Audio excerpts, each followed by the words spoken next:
وہ جب بھی لائیو آنا چاہتے ہیں، جس وقت بھی وہ تحریری موقف دے کر میدان میں آئیں گے تو ہم انشاءاللہ میدان میں آنے کے لیے تیار ہیں۔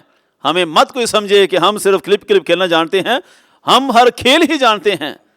اللہ کے فضل و توفیق سے کوئی میدان میں آئے تو صحیح۔ ان کے اوپر تو بڑا مان تھا کہ یہ شاید میدان میں اتر آئیں، لیکن افسوس جس طرف بھی جاتا ہوں کہتے ہیں کہ وہ آیا ہے 4 قدم آگے مجھ سے میری ہیبت۔ یہاں بھی یہی حال ہوا ہے کہ ادھر بھی حضرت صاحب تو بڑی جلدی بھاگ گئے۔ بہرحال تحریری موقف لکھ کر دیں گے تو انشاءاللہ ہم بات کے لیے تیار ہوں گے۔ ہم شرائط مناظرہ اور تحریری موقف انہیں دے آئے ہیں، ان کا بھی کام ہے کہ وہ اپنی طرف سے جو بھی شرائط لکھنا چاہتے ہیں وہ لکھیں۔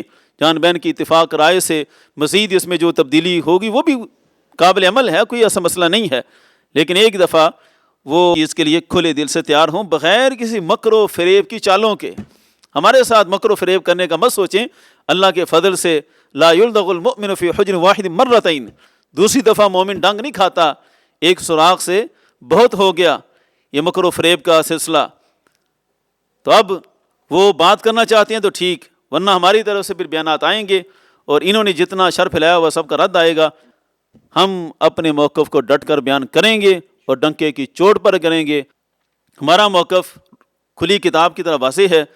جتنی شرائط ہم نے لکھی تھی وہ بھی ہم نے وہاں بھیجی، وہاں پڑھ کر بھی سنائی، وہ مزید بھی سوشل میڈیا پر وہ پورا پیج وائرل ہو جائے گا۔ بات چیت کرنے کے لیے ایک اچھا ماحول ہونا ضروری ہے۔ یہ مت سمجھیے کہ میں آن لائن بیٹھ جاؤں گا تو جس طرح حسن اللہ یاری تماشا لگا کر بیٹھ جاتا ہے، کوئی بھی آ جائے پھر وہ اس کو کاٹ کے پھر وہ اپنی کہانی شروع کر دیتا ہے، ایسی واردات نہیں ہوگی۔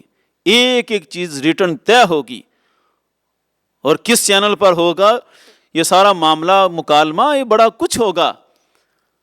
عوام اندازہ لگائے کہ جس میٹنگ میں شرط تھی کہ کوئی کتاب نہیں لے کر آئیں گے، بغیر کسی کتاب کے بھی 7.5 گھنٹے میٹنگ جاری رہی اور نتیجہ 0۔ تو جب کتابوں کے انبار آئیں گے تو پھر کتنی دیر لگنی ہے اور کتنے موضوعات ہیں، تو ایسے ہو جانا ہے۔ تو اس طرح نہیں ہوتا، باقاعدہ اس کے لیے پیپر ورک ہوگا اور تحریری موقف انہیں دینا ہوگا۔ رضویت بزدلی کا نام نہیں ہے۔ یہ پہلی رضویت دیکھی ہے کہ جس میں بزدلی کوٹ کوٹ کے بھری ہوئی ہے۔ ہمارے رضوی علماء نے بڑی قربانیاں دی، لیکن جس کو حق سمجھا پھر اسے بیان کر کے چھوڑا۔ یہ اللہ کے فضل سے رضویوں کا خاصہ رہا ہے۔ یہ ٹائٹل لگا لینا آسان ہے، لوگ آسان سمجھتے ہیں رضوی ہونا۔ رضوی بھی اللہ کے فضل سے ہم ہیں کہ جنہوں نے حضور تاج شریعہ، حضور مفتی اعظم ہند اور بڑے بڑے علماء مشائخ ان کے مشن کو لے کر تسلسل سے چلے ہوئے ہیں۔ اپنی خواہشات پر رضویت کا لیبل لگانا کوئی رضویت نہیں۔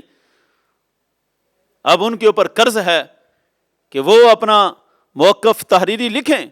ڈرتے کیوں ہیں؟ کس بات کا ڈر ہے تحریری موقف لکھنے سے؟ اور حضرت غازی ممتاز حسین قادری، غازی ناموس رسالت، ان کے کردار کو فعل حرام سے تعبیر کرنا یہ بھی بہت بڑا ظلم ہے۔ اور 10 سال جو اتنی عوام اہل سنت نے قربانیاں دی، ان سب کو معاونت فی الاسم یعنی فعل حرام کے ساتھ معاونت کے طور پر پیش کرنا یہ بھی بہت بڑا ظلم ہے۔ اس ظلم کا بھی انہیں حساب دینا ہوگا۔ مت سمجھیں کہ میں اپنے سارے عیبوں کو مرزا کے خلاف 2 کلپوں کے پیچھے چھپا کر دوبارہ کھڑا ہو جاؤں گا۔ چلاک اتنے ہیں کہ آج بھی ایک مرزا کے خلاف کی کلپ اپلوڈ کیا تاکہ دنیا کو دکھائیں میں تو بڑا اچھا کام کر رہا ہوں۔ لیکن اچھے کام کے پیچھے اگر مقاصد یہ ہیں کہ کسی سنی کا جنازہ نہیں رہنے دینا اور ان کے جنازے مشکوک بنانا ہے تو ایسے کام کا کوئی فائدہ نہیں ہے۔